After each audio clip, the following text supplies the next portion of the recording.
ना इधर ना उधर, सीधे मुद्दे पर नजर। और क्या है आज की खबर, आप देखना शुरू कर चुके हैं न्यूज़ 18 पुनीत के साथ।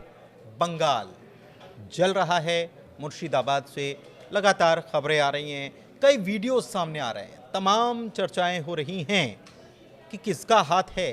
क्या ये साजिश पहले से थी? साजिश थी तो किसकी थी? क्या इसमें देश से बाहर के लोगों का भी हाथ है? और अगर है तो कैसे किया गया, कहां से किया गया और कौन कौन इसमें शामिल हो सकता है? इन सारे मसलों पर आज हम चर्चा करने वाले हैं। मेरे साथ मेरे वरिष्ठ सहयोगी अंकुर जी मौजूद हैं, सीधे उनके पास चलते हैं। अंकुर जी, ये जो खबरें, हालांकि ये पहली बार ऐसा नहीं है कि इस प्रकार की कोई घटना हुई हो हिंदुस्तान में, लेकिन फिर भी इस प्रकार की जब घटना होती है तो तमाम सवाल खड़े होते हैं और फिर शक की सुई बाहरी तत्वों की तरफ भी चली जाती है, जो गैर मुल्कों में बैठे हुए। बिल्कुल, ये काफ़ी दुखद भी घटना है क्योंकि देश में कहीं भी अगर कोई दंगे होते हैं, जो लोग मारे जाते हैं, तो काफ़ी एक मतलब निंदनीय घटना है। ऐसी घटनाएं नहीं होनी चाहिए। लेकिन अब जो खबरें आई हैं वो खबरें ये हैं कि जो बंगाल में जो हिंसा हुई उसमें जो सूत्रों के हवाले से बेसिकली खबरें जो कई मीडिया रिपोर्ट्स में कोट किया गया है कि इसमें कुछ बांग्लादेशी तत्व भी शामिल थे जो बाहर से आए थे बॉर्डर पार। तो वो भी शामिल थे, जिससे फिर ये जो कुछ फैनेटिक एलिमेंट जो शामिल हुए उसके बाद फिर ये पूरा इसने दंगे का रूप लिया। तो अब बंगाल हिंसा के बाद अभी 3 लोगों की मौत हो चुकी है, 150 से ज़्यादा घायल हैं। और फिर चूँकि ये मामला जब बढ़ा, नेशनल मीडिया में आया, तो उसके बाद जो केंद्र सरकार थी उसने भी राज्य सरकार से बात की।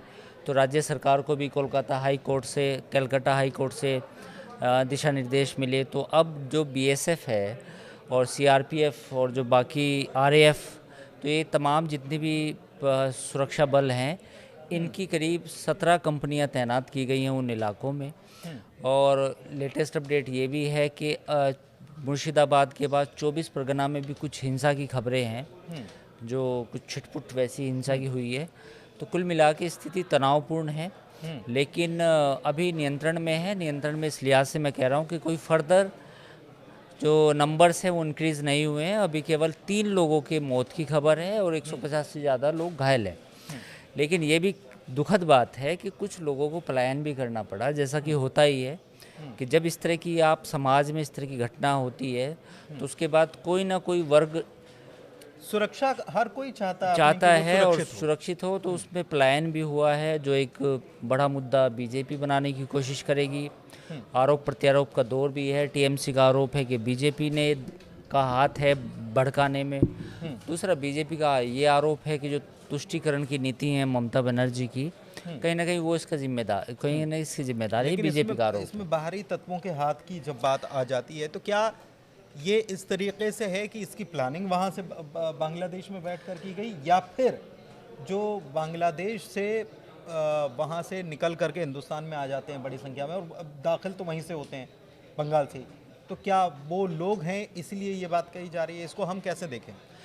देखिए, सबसे पहली बात तो मेरा मानना ये है कि जो बांग्लादेश का और इंडिया का जो बॉर्डर है अभी भी पोरस है। कुछ लोग ये सवाल उठाते हैं कि ठीक है, 10-11 सालों में सरकार ने काम किया, इन्फिल्ट्रेशन रुकी भी है, असम में रुकी है, लेकिन असम हो या बंगाल हो, कुछ कुछ इलाके ऐसे हैं जहाँ पर बिल्कुल कंट्रोल करना मुश्किल है। तो मुझे लगता है कि सरकार को इस चीज़ पे ध्यान देना चाहिए, क्योंकि ये बांग्लादेश का इन्फिल्ट्रेशन का मुद्दा मौजूदा बीजेपी सरकार के टाइम में नहीं है, ये सालों साल पुराना मुद्दा है। तो इसे चाहे टीएमसी की गवर्नमेंट हो, केंद्र में अगर कांग्रेस हो या बीजेपी हो, ये नेशनल सिक्योरिटी का एक इशू है। तो मुझे लगता है कि सरकारों को पहले तो बॉर्डर को सील करना चाहिए पूरी तरीके से। जहाँ नदी नाले हैं, जहाँ आपको लगता है कि नदियाँ हैं, वहाँ भी कुछ ना कुछ रास्ता समाधान खोजा जाना चाहिए, उसका भी रास्ता काम होना चाहिए। देखो, कहीं ना कहीं जब आप पूरी तरीके से, अमेरिका ने मेक्सिको के बॉर्डर पे अपनी दीवार बनाई ना, पोलैंड ने अपनी दीवार बनाई अपनी सीमा पर, तो उसी तरह इज़राइल ने भी अपनी दीवार बनाई। तो मैं उन्हीं का उदाहरण मैं इसलिए दे रहा हूँ कि जब हम नेशनल सिक्योरिटी का इशू आता है तो हमें दीवारें बनानी पड़ती हैं, वो मजबूरी होती है। वो सर्विलांस सिस्टम ऐसा हो जो इज़राइल में है या पोलैंड में है या अमेरिका में भी है, तो ये सब चीज़ें करनी पड़ती है। जो आपने सवाल उठाया कि जो मीडिया रिपोर्ट्स में बात आई है, मीडिया रिपोर्ट्स में ये कहा गया है कि कुछ फ्रिंज एलिमेंट थे जो भड़का रहे थे।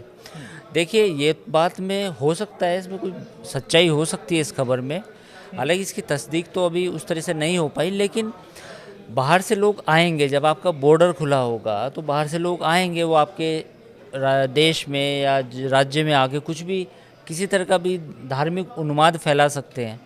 तो मुझे लगता है कि अब इस हिंसा का सबसे बड़ा सबक टीएमसी के लिए भी, बीजेपी के लिए भी ये होना चाहिए कि कम से कम हम अपने बॉर्डर को सुरक्षित करें। और दूसरी बात ये है कि जो अभी मौजूदा हालात हैं उसमें मुझे लगता है कि अभी सामान्य होने में काफ़ी समय लगेगा। सामान्य होने में समय लगेगा, लेकिन एक चीज़ जो जब हम इंटरनेशनल सब्जेक्ट्स जो होते हैं उस पर जब हम बात करते हैं, तो एक तो ये होता है कि सीधे युद्ध लड़ा जाता है, दूसरा ये होता है कि वहाँ पर किसी भी मुल्क में अगर उसको कमज़ोर करना है तो वहाँ भीतर से अशांति फैला दो, गृह युद्ध जैसे हालात पैदा कर दिए जाते हैं। तो हाल में बांग्लादेश में जो कुछ हुआ है या बांग्लादेश का भारत के प्रति जो रुख देखने को मिला है, शायद वो चीज़ें भी इस तरफ इशारा करती हों, चाहे फिर वो चिकन नेक की बात हो मोहम्मद यूनुस की तरफ से, या फिर वहाँ पर पाकिस्तान जो है वहाँ पर काम कर रहा है, पाकिस्तानी फोर्स अब वहाँ पर वहाँ के पायलट्स को ट्रेनिंग देने में जुटी हुई है, ऐसी खबरें भी आई हैं। देखिए, जब अशांति होती है तो उसमें ऐसे लोग तत्व फ़ायदा उठाते हैं। मौजूदा बांग्लादेश की जो सरकार है यूनुस के कार्यकाल में, इसमें इस बात की कोई दो राय नहीं है कि इस गवर्नमेंट के पास कोई लेजिटिमेसी नहीं है, इस गवर्नमेंट के पास कोई विज़न नहीं है कि जो बांग्लादेश के सेकुलर सिद्धांत हैं उनका पालन करना है या नहीं करना है, उनको कैसे हैंडल करना है। तो इस तरह के जो एलिमेंट है, देखा आपने कि जैसे ही शेख हसीना की सरकार गई उसके बाद हिंदुओं पर हमले शुरू हो गए, बांग्लादेश की बात कर रहा हूँ। उसके बाद जो जमीयत उलेमा है, वहाँ पे एक जमीयत उलेमा बांग्लादेश जो कि पार्टी है, उसके जो जितने भी फ्रिंज एलिमेंट्स थे वो सक्रिय हो गए, उन्होंने भी हिंदुओं पर अटैक किए। इवन एक आज भी खबर आई थी कि हिंदुओं की कुछ दुकानें थी, उन पर अटैक किया गया है। तो इस बात से कोई इनकार नहीं है कि जो बॉर्डर है पूरा, मुर्शिदाबाद हो गया, कूच बिहार हो गया, उसके आसपास कोई रिलीजियस बाइगट यानी कि कट्टर मुस्लिम संगठन या कुछ ऐसे एलिमेंट सक्रिय ना हो, वो 100% हो सकते हैं। क्योंकि जिस तरह मोहम्मद यूनुस का ढूलमूल वाला रवैया है, जो रवैया है उनका, बिल्कुल वो एक लगता नहीं कि उन्होंने कभी अमेरिका में जाके भी काम किया है या दुनिया के बड़े बेहतरीन संस्थानों के साथ काम किया है। वो बिल्कुल एक जैसे कोई सरेंडर की मुद्रा में होता है कि फ़ौज के सामने सरेंडर कर दूं या फिर मैं जो वहाँ के जो कट्टरपंथी ताकतें हैं बांग्लादेश की, उनके सामने सरेंडर कर दूं, वो उस मुद्रा में है। तो उस मुद्रा में तो उनसे कोई उम्मीद नहीं है इस बात की कि वो कोई ऐसा कदम उठाएंगे जिससे उनके कंट्री में भी इस तरह की बात शुरू हो या इस तरह का उन पर कर्ब हो, यानी कि जो इस टाइप के फ्रिंज एलिमेंट हैं उन पर कसाव हो, ऐसा कुछ नहीं है। तो जो आप बात कह रहे हैं कि क्या ऐसे जो तत्व हैं वो हमारे भारत में आ सकते हैं, इसकी संभावना है, बिल्कुल है।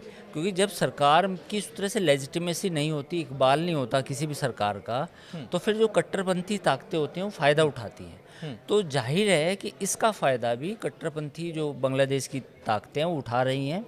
और जिस वीडियो का मैंने आज जिक्र करा, जो शायद है भी, कि जो बांग्लादेश में हिंदुओं की कुछ दुकानें थी उनको तोड़फोड़ आज की गई है, तो वो भी एक खबर है।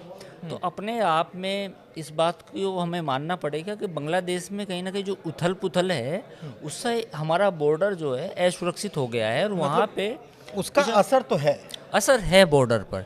अगर आप कहें कि बॉर्डर पर असर नहीं होगा, नहीं, बॉर्डर पर असर है। यही वजह है कि जब ये बात उठती है, बांग्लादेशी इन घुसपैठियों की बात उठती है, तो मेरा मानना ये है कि हमें टॉप प्रायोरिटी पे लेके, जैसे अमेरिका भी दीवार जो अधूरा काम रह गया था सेकंड कार्यकाल में, ट्रम्प भी तो बना रहे हैं ना। तो आपको भी अपना बॉर्डर सुरक्षित करना पड़ेगा। अच्छा, एक चीज़ और मैं ये समझना चाह रहा हूँ कि आपने कहा कि मोहम्मद यूनुस का जो रवैया है वो ढुलमुल है, और वहाँ जो चल रहा है वो सरेंडर की मुद्रा में। तो वहाँ ये एक बात और तब सामने आई जब वहाँ पर बांग्लादेश में जिस तरीके का बवाल मचा, जिस तरीके का, ऐसा लग ही नहीं रहा था कि वहाँ सरकार नाम की कोई चीज़ है, उल्टी खबरें सामने आई कि इसमें पाकिस्तान अपना हित देख रहा है और पाकिस्तान ने भी इसमें कहीं ना कहीं उसका भी इसमें दखल अंदाजी रही और उसने वो जो दर्द उसको था बांग्लादेश के अलग होने का, उसका बदला भी उसने यहाँ पर लिया और वहाँ अब वो चाहता है कि वहाँ उसकी दखलंदाजी हो जाए, उसकी सत्ता में उसकी दखलंदाजी हो और वो फिर भारत को घेरने का काम वहाँ से भी करे। देखिए, पाकिस्तान की जो अभी फॉरेन पॉलिसी है बांग्लादेश को लेके अगर हम बात करें तो उसका साफ मानना ये है कि बांग्लादेश का जो मौजूदा रिजीम है वो उसके लिए सबसे बेस्ट हो सकता है। उसकी वजह ये है कि अभी कुछ महीनों पहले जब से मोहम्मद यूनिस आए हैं, वीज़ा की कुछ रेस्ट्रिक्शंस ख़त्म हुई हैं।